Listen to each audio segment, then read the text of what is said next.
What's up, everybody, and welcome to this episode of Tone Setter TV. Stay tuned with me, Christopher, not Chris, as we literally get into somebody's business. Father asked Jack, "What's wrong, son?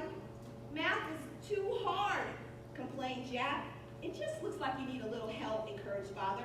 "Don't worry, you'll do better tomorrow." What was Dad doing? Encouraging him. Big, good word. I love it. He was encouraging him.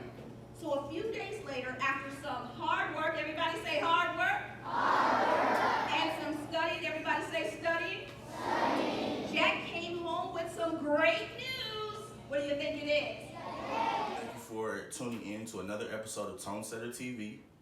It's me, Christopher, not Chris, here today for a great episode. Normally we're here to talk about entrepreneurs, and now we're going to do the same, but just in a slightly different vein. We have award-winning author Anita McLaurin with us today. How are you doing today? I'm great, Christopher. How are you? I'm doing well. Thank you so much for joining us today here at Tone Setter TV. The objective here is to talk to people about entrepreneurship and stepping out on that leap of faith, and just giving different experiences so people can gain a little bit of knowledge from more than one person, and not just from their own life experiences. Okay. So let's just get started. So the book is right here. It's called My Father Said I Could, and we'll definitely put links up for purchase in the description, as well as on the bottom of the screen. Now, tell us a little bit about your book. Well, the book is about 4 African American kids who have challenges. And the challenge is this, that as we all know, people tell them what they can't do. And they had grown up in a household where parents were telling them what they could do, and they thought the sky was the limit. So all of a sudden, people are saying what they can't do, the challenges, and how they overcome those obstacles and continue in what they believe they're supposed to be doing with their life, regardless of what other people are saying. So that's the challenge. And I mean, that's a great message, especially for young people, but for all of us. Right. Because we do all come from environments where, we may have been told that we could do anything, and then some of us come from environments that we were told that we couldn't do anything. Right. So just instilling that knowledge into the young people. So what is one of your greatest accomplishments thus far? Well, I would say that one of my greatest accomplishments was winning the Author Academy Award. And what that is one of the publisher, I submitted my book for approval. It wasn't even a year old yet. I submitted my book along with books from all over the world. And that kind of scared me. So in the children's book category, I submitted it and just said, okay, if you want this book around the world, then this is your thing, God. And so I'm at the award ceremony, and the children's book category was like almost last out of like 10 different categories. So I'm sitting there nervous, right? And when I heard the book title, my name called, I was like, oh my goodness, are you kidding me? And so it's one thing to win an award, because a lot of people win awards. But I'm going to tell you the reason I'm so excited about that is because for some reason, when you write a book, first of all, it gives you all this different level of credentials, right? But when you win an award, it takes it to a whole nother level. So it's almost more it's legitimized, if you will. And so winning that award has opened some doors for me that I don't know would have happened otherwise. And now people think, okay, there's something to this, and they're more willing to open it. There was such a fight for me to get to that award contest, all these behind the scene things. And I knew the enemy was fighting me. And so I almost missed my flight. My bags didn't come. I mean, all kind of things happened. And I was so persistent. I'm like, no, I'm going to get there. Because if I didn't do, the last half of the award was to do an interview, do a speech about a 90-second speech about the book. So if I hadn't made it there, I wouldn't have even been considered for the contest. So I went ahead and persevered through. And I knew it was God saying, hey, it's time. And so having that award meant to me more doors open for the children.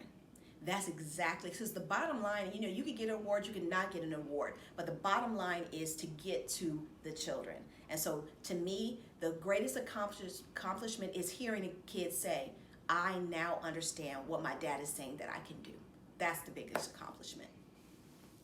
Okay, so we understand that, the book is inspirational and it's intended to give people a guideline to their destiny and understand, what they have the ability to do. What would you consider the most important part of the book? Well, that's an interesting question. I tell all the kids when I'm at a conference or a school or what have you that I have a favorite part of the book. And the favorite part of the book is 4 blank pages at the back of the book. And so the question is, 4 blank pages? Why are blank pages your favorite pages? I was telling I typically tell the children when I was younger, I wrote 100 goals. I just grabbed a piece of paper and started writing down everything I wanted to do, be, places I wanted to go, things I wanted to have, things I wanted to learn. And I found that sheet tucked in something, and I started checking off Christopher the things that happened. And I'm like, oh my gosh. And so I think 95 out of the 100 goals that I had written at the time have all been accomplished. Wow. And I was like, ooh, yeah, okay. So if that is true, the Bible says write the vision down and make it plain. And so that scripture is so ingrained in me that I put blank pages in the back for kids to write down their own dreams and goals. But not only that, there's 2 pages for the kids and there's 2 pages for parents, grandparents, godparents, whomever is important in a kid's life, for them to write down things that they're hoping their child would become. So I pray that you're a man of destiny. I pray this, I pray that. Whatever it is that you see and that spark that you want to come out, to write it down. So those are my actual favorite pages. And that's pretty cool. That's a pretty cool thing to say that those are your favorite parts, because that's the part that allows the person to create for themselves. Yeah, absolutely. So you've blessed us with your creation, what God has given you, and then you even left a little piece in the back for the child and the parent to be able to set forth some type of motion in creating for themselves. Absolutely. And that's actually a beautiful thing, knowing that you don't normally get books to write in them. Yeah. Some of them you do. Sure. There's always business books and self-help books that have those little writing spaces, but not normally a children's book. Right. And it allows a child to think beyond what we think a child is thinking about most times. Certainly. So that's really good. How did you become an author anyway? Where's Matthew in the 2nd grade? Matthew, stand up for me. So you wanted to know how did I become an author? Well, I wanted to be a banker, right? That was me. So my first job out of college, I was actually a banker. And that's actually what my counselor said to me. You should just be a secretary. And I'm saying, secretaries are valuable, but that's not what I wanted to be. So I decided to become a banker, and I did all of that, and something happened, and I had written a goal. What did I do? I had written a goal. What did I do, 4th, 5th, 6th graders? I had written a goal in 19 blah, blah, blah, blah. I want to tell you what year it was. I had written a goal. I had written 100 goals that I wanted. How many goals did I write? And there were things I wanted to do, be, learn, and become, and places I wanted to travel. I had written 100 goals. How many goals did I write? And one of them, Matthew, was that I wanted to be an author. Thank you for asking the question. Now, before you started writing, as the author and not as a ghostwriter, Okay. what would you have said your title was? Before I started writing, what would I have said the title of this book? Not your title, your personal title. Oh, my personal title. That's a good question.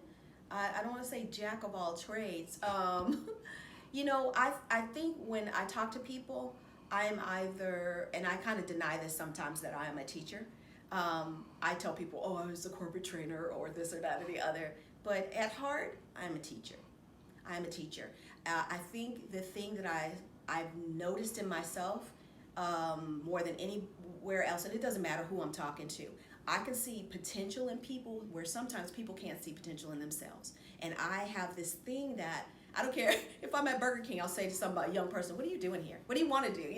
So to teach is my main goal, and to draw out what's already in them, not to dump information in. You want to give information, but to draw out the gift that's already in somewhere. So at heart, I would say that I'm a teacher.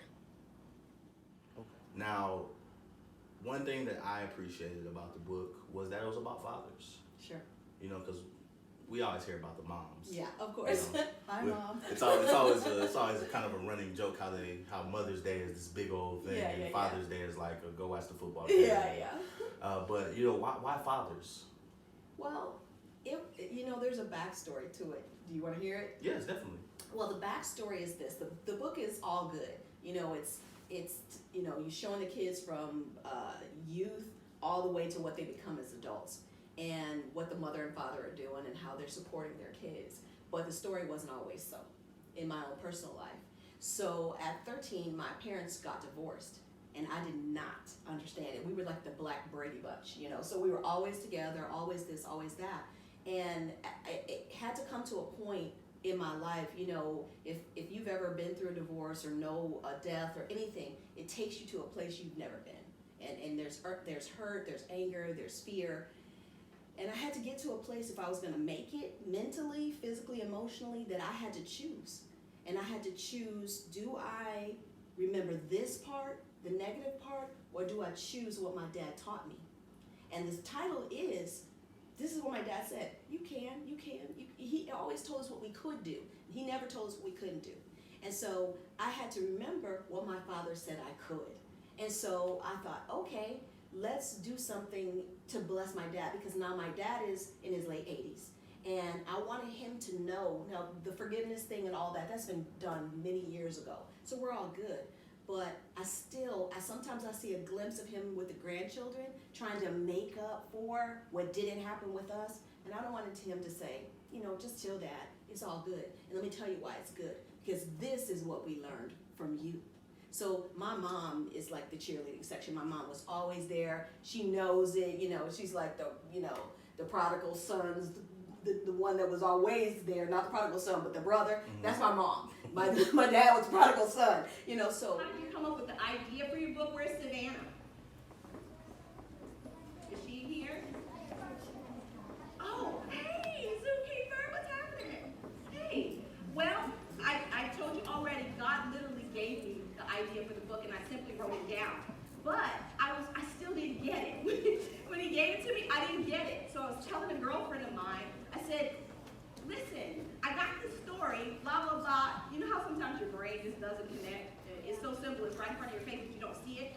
And I was telling a girlfriend of mine, listen, I got this story, I told her the story, she said, that sounds like your family. I went, oh, okay. So that's how I got it, and that's how all the characters came to life. I didn't realize he was telling me to write my own story. Okay, thank you, ma'am. Since you've been on this book writing journey, what's been some of your biggest challenges? Well, the first biggest challenge is not knowing what I was doing. So you get a story, but what do you do with it after you finish? I like I told you, I typed down everything in my phone to the storyline, right? But I can't draw a stick man, so now I have to find illustrators. Now I have to figure out how to lay out a book. Now I have to figure out all of these things that I didn't know how to do, and then how to print it. And there's something to, my book is not self-published. I have a publisher, but sometimes I chose to do not traditional publishing, not self-publishing, but collaborative publishing, which means it's kind of obviously a hybrid, a mix of the two. Some people look at the book and think, it's self-published. There's still the stigma about self-published books, but when they look at it, then they change their tune, because it's a little bit better than what they expected. So, but the challenge now is figuring out the business end, because it's not, this little book is spun off into webinars, workshops, book readings, conferences, working on certifying people to teach the book. So I'm writing a certification program. So figuring out all the end pieces, and that's not even all, that's just all I can think of at the moment. But all of these end pieces it's becoming a publishing, what have you. I don't want to say an empire, but it's all these different types of things that are being spun off from a simple children's book that I had absolutely no idea that this was going to happen. So it's a bit of a challenge, but it's exciting at the same time. Okay. We did this backpack exercise, and we took a kid, put a backpack on him, faced him away from the group. And as I was talking through about forgiveness, talking about you carrying the weight of all this kind of stuff, the kids would come up and they had these big old giant cans of whatever was in them, and they put them in the backpack. So as the kid is standing there, he's getting weighed down. And I said, you're a big strapping young man, you could probably carry this around. He's like, yeah, I can carry this around. I said, yeah, so what happens is it becomes a part of you, and you don't even realize the weight anymore. And so as I had the kids come back up, and I said, so as you start forgiving, we start lifting the cans out. And he started easing up, and I said, and you didn't even realize, you weren't even supposed to feel that way. And so it was just, kind of a thing we just did, but the kids said, oh yeah, we gotta let some stuff go already. And because there had been some trauma, kids go through things. Yeah. So that was the most surprising thing that came out of it, so. And that's good, because like I said, as far as you sharing your side of why this came to be, a lot of times people get things out of it that we weren't necessarily intending to give. Right. Okay, and if we wanted to contact you for any webinars, book readings, or any seminars, how would we do that? Okay. My website, you can just go directly to my website. It's myfathersaidIcould.com, and you can find anything you need on there, and that's the link to the children's book website, but you can also from that website get to my adult website, and it's a link to each other, so you can just go directly there. And for your viewers, Christopher, as a gift, if they go to myfathersaidIcould.com, if they click on free audiobook, they can get a free audiobook of this particular book. Well, thank you so much. And is that the only place where we can find your book? You can also find it everywhere. Amazon, Barnes & Noble, anywhere books are sold, you'll be able to find the book. All right. Well, thank you so much for joining us for this episode of Tone Setter TV. Miss Anita McLaurin, author of the book My Father Said I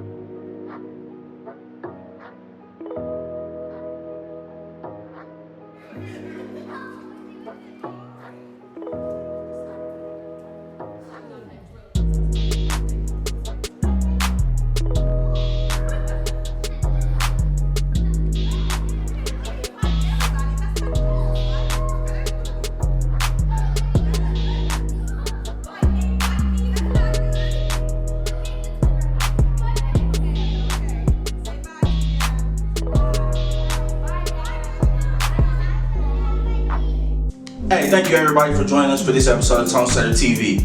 We hope there is a learning moment in this episode for each and every one of you. If you are an entrepreneur or are interested in being a part of Tone Setter TV, please email us at tonesetterent@gmail.com. Also, subscribe to the channel to stay up to date with our entrepreneurs. And remember, to be a tone setter, you have to figure out a way to set the tone.